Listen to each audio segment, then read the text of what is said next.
ಜೈ ಶ್ರೀ ಮಾತಾ, ಜೈ ಜೈ ಶ್ರೀ ಮಾತಾ.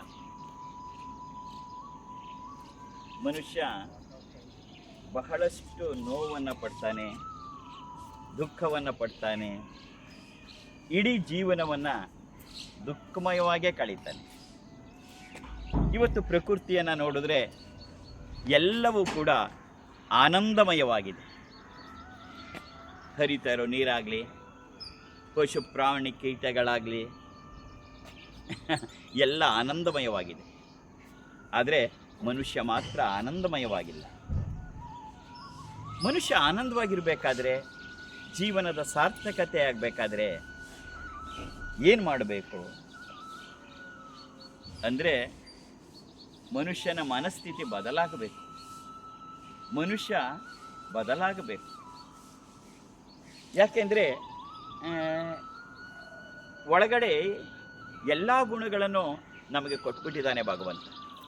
ದೈವಿ ಗುಣಗಳು ಇದೆ, ಅಸುರಿ ಗುಣಗಳು ಇದೆ. ನಾವು ಯಾವುದನ್ನು ಬೆಳೆಸ್ತೀವಿ ಅದರ ಮೇಲೆ ನಮ್ಮ ಜೀವನ ನಿಂತಿರುತ್ತೆ. ದೈವಿ ಗುಣಗಳನ್ನು ಬೆಳೆಸ್ತಾ ಹೋದ ಹಾಗೆ ನಮ್ಮಲ್ಲಿ ಶಾಂತಿ, ನೆಮ್ಮದಿ, ತಾಳ್ಮೆ ಎಲ್ಲವೂ ಕೂಡ ಬೆಳೀತಾ ಹೋಗುತ್ತೆ.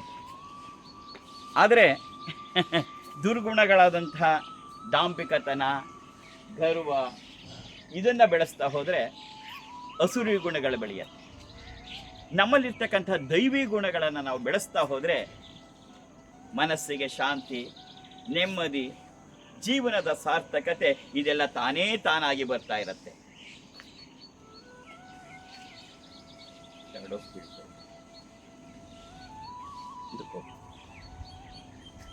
ಹಾಗಾಗಿ ನಾವಿದನ್ನು ಯಾವ ರೀತಿಯಾಗಿ ದೈವಿ ಗುಣಗಳನ್ನು ಬಳಸ್ತೀವಿ ಅಂತ ನಿಜಕ್ಕೂ ಏನಾಗತ್ತೆ ಅಂದರೆ, ನಮ್ಮೊಳಗಡೆ ಎಲ್ಲ ಗುಣಗಳು ಇದೆ.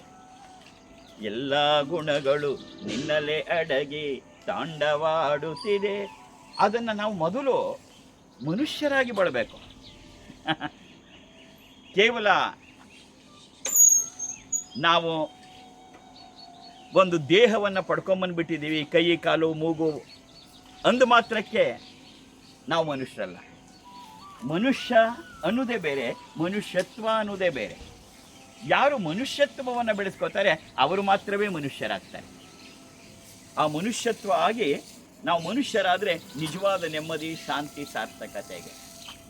ಹಾಗಾದರೆ ಮನುಷ್ಯರಾಗೋದು ಹೇಗೆ? ಮನುಷ್ಯರಾಗೋದು ಹೇಗೆ ಅಂತ ಹೇಳಿದ್ರೆ, ನಮ್ಮಲ್ಲಿರ್ತಕ್ಕಂಥ ಒಳಗಡೆ ಕೊಟ್ಟಿರ್ತಕ್ಕಂಥ ಸದ್ಗುಣಗಳನ್ನು ಸಂವರ್ಧನೆ ಮಾಡಬೇಕು. ಯಾವಾಗ ನಾವು ಸದ್ಗುಣಗಳ ಸಂವರ್ಧನೆಯನ್ನು ಮಾಡ್ತೀವಿ ಆಗ ನಾವು ನಿಜವಾದ ಮನುಷ್ಯರಾಗ್ತೀವಿ. ಯಾವಾಗ ನಾವು ನಿಜವಾದ ಮನುಷ್ಯರಾಗ್ತೀವಿ ನಮ್ಮಲ್ಲಿ ಶಾಂತಿ, ಸಮಾಧಾನ, ನೆಮ್ಮದಿ ಬರೀ ನಮ್ಮಲ್ಲಷ್ಟೇ ಅಲ್ಲ, ನಮ್ಮ ಸುತ್ತಮುತ್ತ ಇರೋರಲ್ಲಿ ಎಲ್ಲವೂ ಕೂಡ ನಡೀತಾ ಹೋಗುತ್ತೆ. ಹಾಗಾಗಿ ಆ ಒಂದು ಸದ್ಗುಣಗಳನ್ನು ಸಂವರ್ಧನೆ ಮಾಡ್ತಕ್ಕಂಥದ್ದು ಬಹಳ ಕಷ್ಟದ್ದೇನು. ಎಲ್ಲ ನಮ್ಮೊಳಗಿದೆ. ಆದರೆ ಯಾವುದನ್ನು ಬೆಳೆಸ್ತೀವಿ ಅದು ಬಹಳ ಮುಖ್ಯ ಆಗತ್ತೆ. ನನಗೆ ಒಂದು ಹಾಡು ಯಾವಾಗಲೂ ನೆನಪು ಬರುತ್ತೆ ಚಿಕ್ಕ ವಯಸ್ಸಿನಿಂದ. ಎಲ್ಲ ಗುಣಗಳು ನಮ್ಮಲ್ಲೇ ಇದೆ, ಅದನ್ನು ಹೇಗೆ ಬೆಳೆಸಿ ನಾವು ಆನಂದವಾಗಿರಬೇಕು, ನಮ್ಮ ಸುತ್ತಮುತ್ತ ನಮ್ಮ ಕುಟುಂಬ, ನಮ್ಮ ಸಮಾಜ, ನಾನು ಎಲ್ಲ ಹೇಗೆ ಆನಂದವಾಗಿರಬೇಕು ಅಂತಕ್ಕಂಥದ್ದೇ ಮುಖ್ಯ.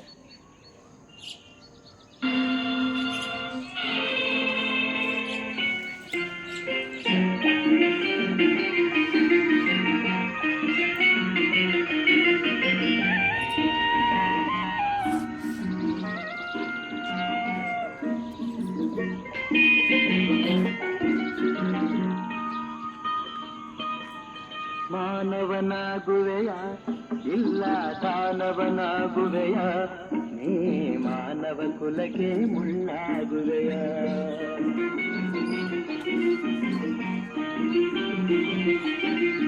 ಮಾನವನಾಗುವೆಯ ಇಲ್ಲ ದಾನವನಾಗುವೆಯ, ನೀ ಮಾನವ ಕುಲಕ್ಕೆ ಮುಳ್ಳಾಗುವೆಯ.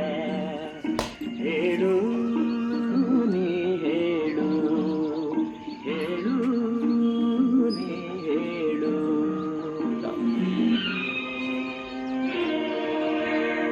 ಮುಂದಕ್ಕೆ ಕಂಟಿನ್ಯೂಯೇಷನ್ ಮಾಡಬೇಕಾರೆ ಅಥವಾ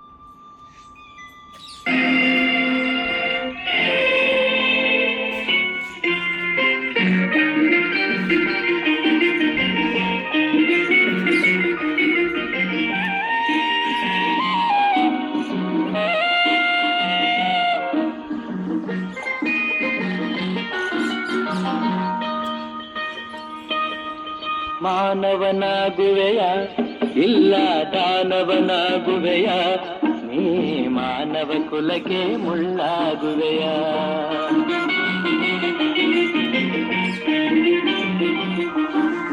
ಮಾನವನಾಗುವೆಯ ಇಲ್ಲ ದಾನವನಾಗುವೆಯ ನೀ ಮಾನವ ಕುಲಕ್ಕೆ ಮುಳ್ಳಾಗುವೆಯ ಹೇಳು ನೀ ಹೇಳು ಹೇಳು ನೀ ಹೇಳು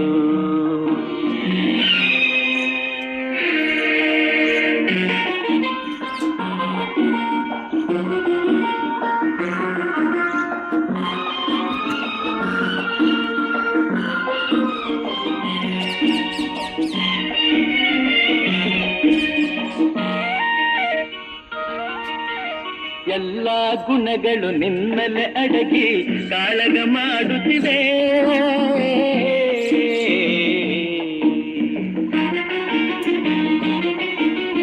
ಎಲ್ಲ ಗುಣಗಳು ನಿನ್ನಲೆ ಅಡಗಿ ಕಾಳಗ ಮಾಡುತ್ತಿವೆ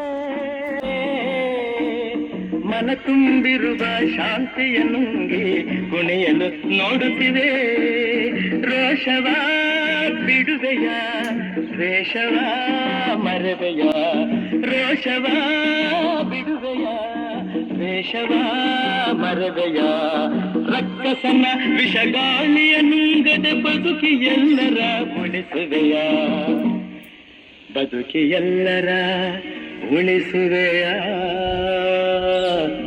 ಮಾನವನಾಗುವೆಯ ಇಲ್ಲ ದಾನವನಾಗುವೆಯ ನೀ ಮಾನವ ಕುಲಕ್ಕೆ ಮುಳ್ಳಾಗುವೆಯ ಹೇಳು ನೀ ಹೇಳು ಹೇಳು ನೀ ಹೇಳು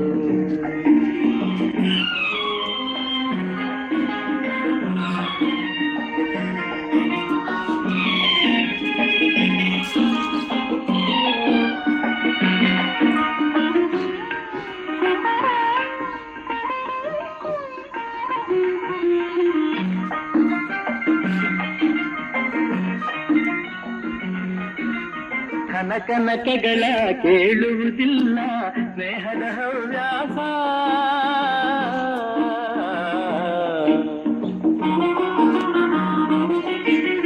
ಕನಕನಕಗಳ ಕೇಳುವುದಿಲ್ಲ ಸ್ನೇಹದ ಹವ್ಯಾಸ ನಿನ್ನಭಿಮಾನವ ಕೆಣಕುವುದಿಲ್ಲ ಪ್ರೇಮದ ಸಂತೋಷ ಅಂದದ ತುಟಿಯಲಿ ಹುಸಿನಗೆ ತೇಲಲಿ ಅಂದದ ತುಟಿಯಲಿ ಹುಸಿನಗೆ ತೇಲಲಿ ಅಕ್ಕರೆ ನುಡಿಯ ಸಕ್ಕರೆ ರುಚಿಯ ನೀಡಿ ಎಲ್ಲರ ಗೆಲ್ಲುವೆಯ ನೀನು ಎಲ್ಲರ ಗೆಲ್ಲುವೆಯ ಮಾನವನಾಗುವೆಯ ಇಲ್ಲ ದಾನವನಾಗುವೆಯ ನೀ ಮಾನವ ಕುಲಕ್ಕೆ ಮುಳ್ಳಾಗುವೆಯ ಹೇಳು ನೀ ಹೇಳು ಹೇಳು ನೀ ಹೇಳು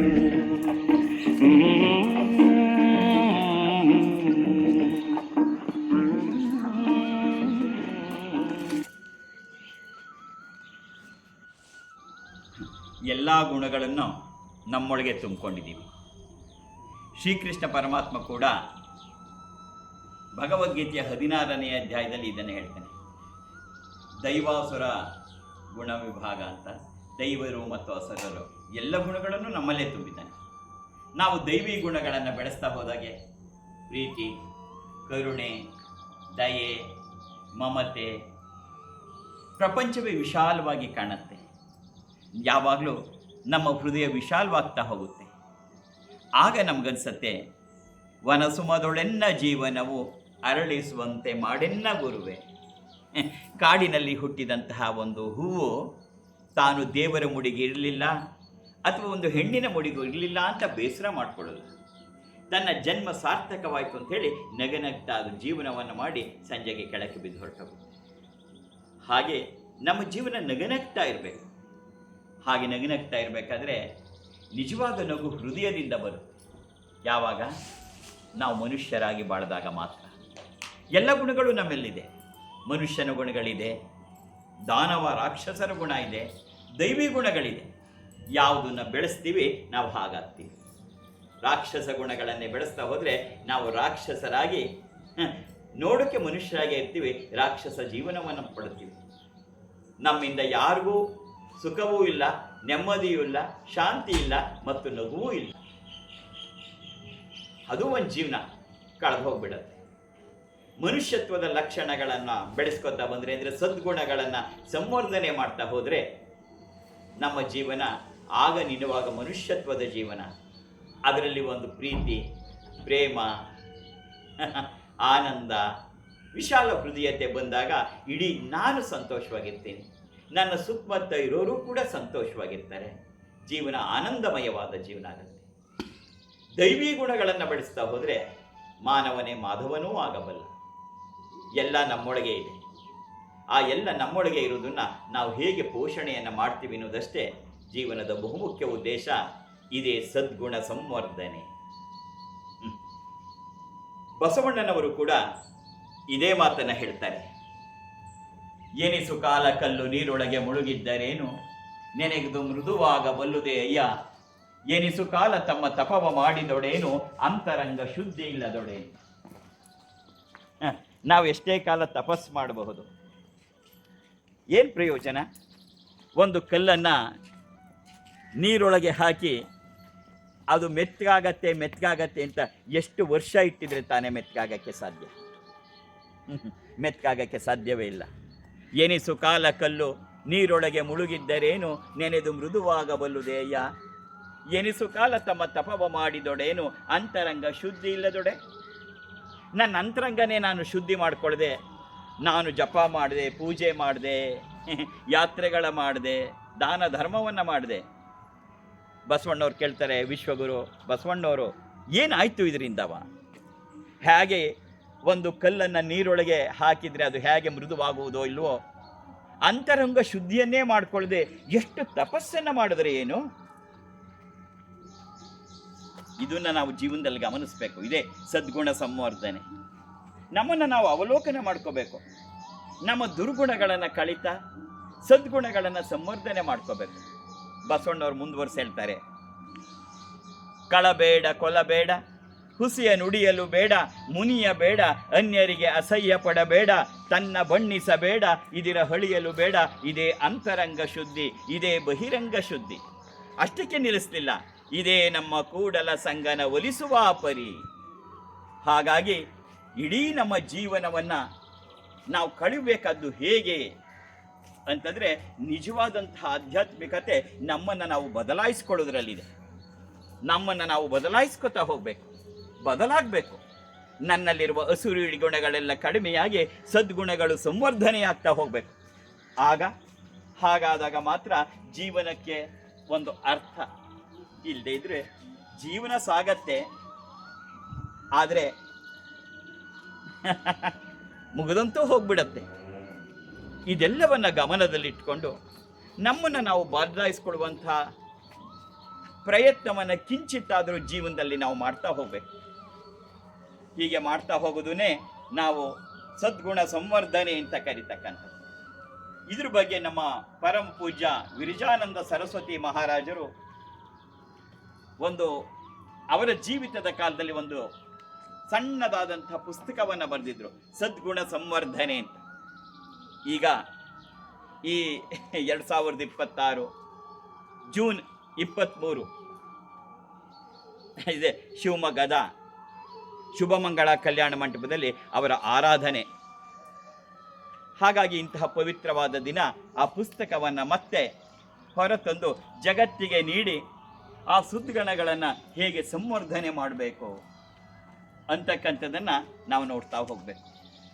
ಜೀವನದಲ್ಲಿ ಎಲ್ಲವನ್ನೂ ಮಾಡಬಹುದು, ಆದರೆ ನಮ್ಮನ್ನು ನಾವು ಬದಲಾಯಿಸ್ಕೊಳ್ಳದೆ, ನಮ್ಮ ಗುಣಗಳನ್ನು ಬದಲಾಯಿಸ್ಕೊಳ್ಳದೆ ಏನನ್ನೂ ಸಾಧಿಸೋಕ್ಕೆ ಸಾಧ್ಯ ಇಲ್ಲ.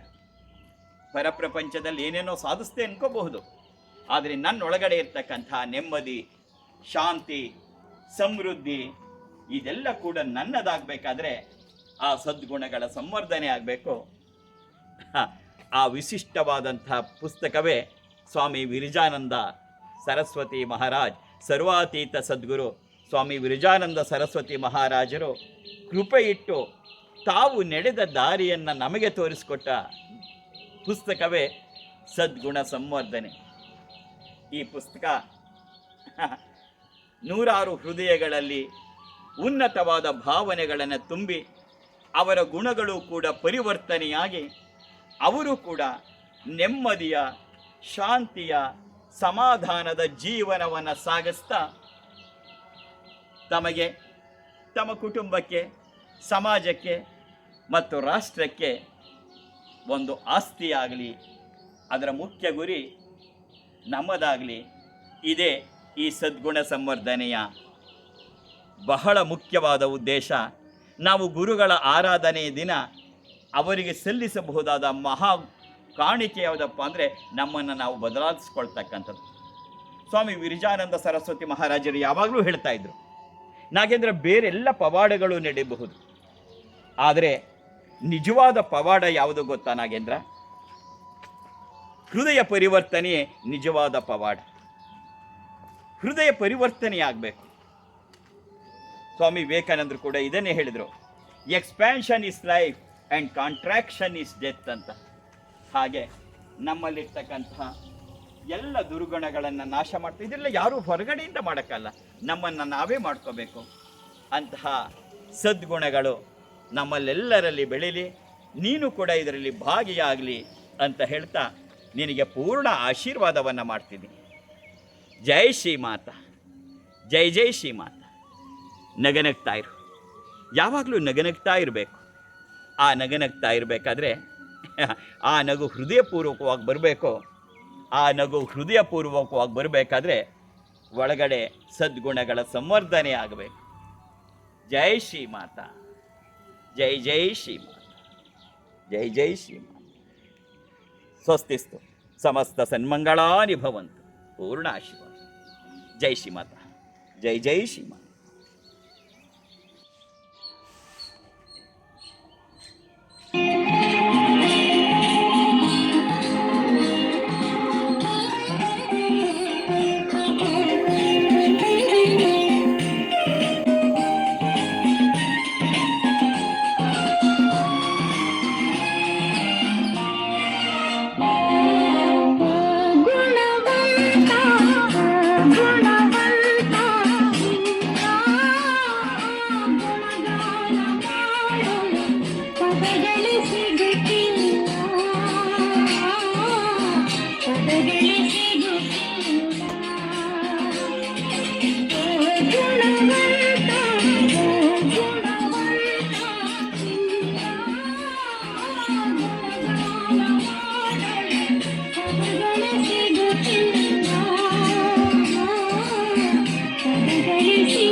ಪದಗಳು ಸಿಗುತ್ತಿಲ್ಲ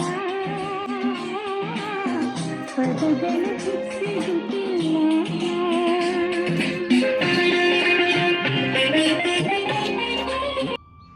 ಸರ್ವಾತೀತ ಸದ್ಗುರು ಸ್ವಾಮಿ ವಿರಜಾನಂದ ಸರಸ್ವತಿ ಮಹಾರಾಜರವರ ಧ್ಯೇಯ ವಾಕ್ಯಗಳು. ಮನುಷ್ಯ ಒಂದು ಧ್ಯೇಯವನ್ನಿಟ್ಕೊಂಡು ಬಾಳಬೇಕು. ತಾವೊಂದು ಧ್ಯೇಯಕ್ಕಾಗಿ, ಆದರ್ಶಕ್ಕಾಗಿ ಬದುಕಬೇಕು. ಇದನ್ನೇ ಸ್ವಾಮಿ ವಿವೇಕಾನಂದರು ಕೂಡ ಹೇಳ್ತಿದ್ರು. Failure is not a crime but the low aim ಅಂತ. ಹಾಗಾಗಿ ನಮ್ಮ ಸ್ವಾಮಿ ವಿರಜಾನಂದ ಸರಸ್ವತಿ ಮಹಾರಾಜರ ಅವರ ಧ್ಯೇಯ ವಾಕ್ಯವೇನಾಗಿತ್ತು, ಅವರ ಜೀವನದ ಧ್ಯೇಯ ವಾಕ್ಯ ಇವತ್ತು ನಮಗೂ ಕೂಡ ದಾರಿದೀಪ. ಆ ಧ್ಯೇಯ ವಾಕ್ಯಗಳು ಸ್ವಾಮಿ ವಿರಜಾನಂದ ಸರಸ್ವತಿ ಮಹಾರಾಜರ ಧ್ಯೇಯ ವಾಕ್ಯಗಳು. ನಾವೆಲ್ಲರೂ ಒಂದೇ ಪರಂಜ್ಯೋತಿಯ ಕಣಗಳು. ನಾವೆಲ್ಲರೂ ಒಂದೇ ಪರಂಜ್ಯೋತಿಯ ಕಣಗಳು. ಪ್ರೀತಿಯೇ ನಮ್ಮ ಸ್ವಭಾವ, ಪ್ರೀತಿಯೇ ನಮ್ಮ ಸ್ವಭಾವ. ಮೌನವೇ ನಮ್ಮ ಭಾಷೆ, ಮೌನವೇ ನಮ್ಮ ಭಾಷೆ. ಜಪ ಧ್ಯಾನ, ಮಂತ್ರ ಜಪ ಧ್ಯಾನ, ಇದೇ ನಮ್ಮ ಮಾರ್ಗ. ಆತ್ಮಸಾಕ್ಷಾತ್ಕಾರವೇ ನಮ್ಮ ಗುರಿ, ಆತ್ಮಸಾಕ್ಷಾತ್ಕಾರವೇ ಗುರಿ. ಪ್ರಪಂಚವೇ ನಮ್ಮ ಆಶ್ರಮ, ಪ್ರಪಂಚವೇ ನಮ್ಮ ಆಶ್ರಮ. ಇಡೀ ಸೃಷ್ಟಿಯೇ ನಮ್ಮ ಕುಟುಂಬ, ಇಡೀ ಸೃಷ್ಟಿಯೇ ನಮ್ಮ ಕುಟುಂಬ. ಸರ್ವಾತೀತ ಸದ್ಗುರು ಶ್ರೀ ಶ್ರೀ ವಿರಜಾನಂದ ಸರಸ್ವತಿ ಮಹಾರಾಜ್.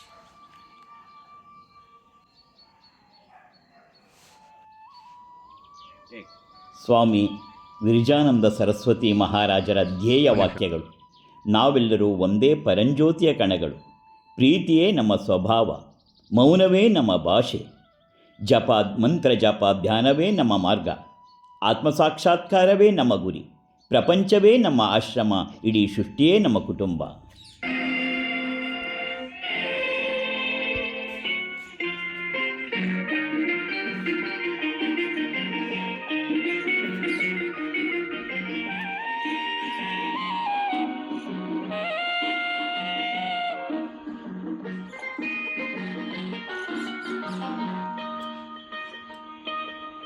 ಮಾನವನಾಗುವೆಯ ಇಲ್ಲ ದಾನವನಾಗುವೆಯ, ನೀ ಮಾನವ ಕುಲಕ್ಕೆ ಮುಳ್ಳಾಗುವೆಯ.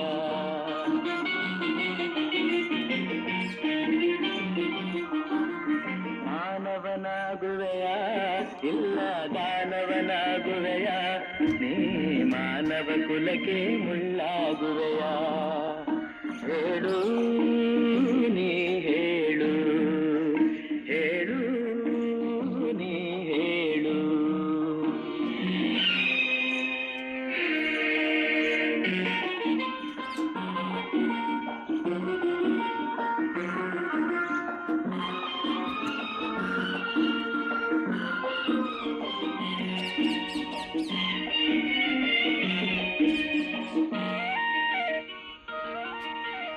ಎಲ್ಲ ಗುಣಗಳು ನಿನ್ನಲೆ ಅಡಗಿ ಕಾಳಗ ಮಾಡುತ್ತಿವೆ.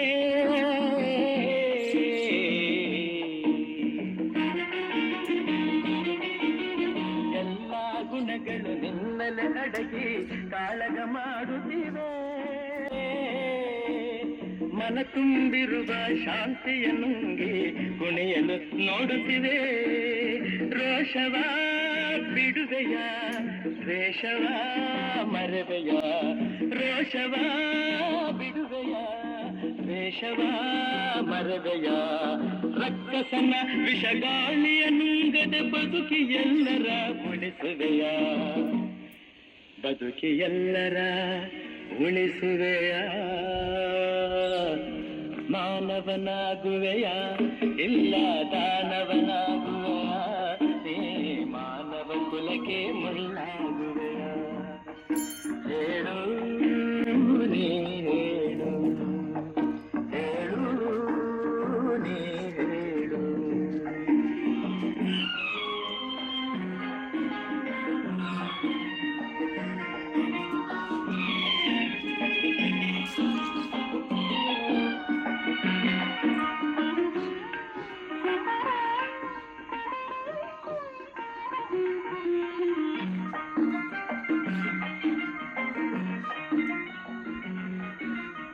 ಕನಕನಕಗಳ ಕೇಳುವುದಿಲ್ಲ ಸ್ನೇಹದ ಹವ್ಯಾಸ.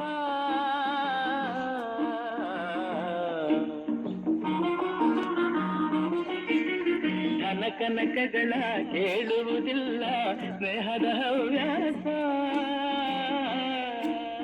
ನಿನ್ನಭಿಮಾನವ ಕೆಣಕುವುದಿಲ್ಲ ಪ್ರೇಮದ ಸಂತೋಷ. ಅಂದದ ತುಟಿಯಲಿ ಹೊಸಿನಗೆ ತೇಲಲಿ, ಅಂದದ ತುಟಿಯಲಿ ಹೊಸಿನಗೆ ತೇಲಲಿ. ಅಕ್ಕರೆ ನುಡಿಯ ಸಕ್ಕರೆ ರುಚಿಯ ನೀಡಿ ಎಲ್ಲರ ಗೆಲ್ಲುವೆಯ, ನೀನು ಎಲ್ಲರ ಗೆಲ್ಲುವೆಯ. ಮಾನವನಾಗುವೆಯ ಇಲ್ಲ ದಾನವನಾಗುವೆಯ.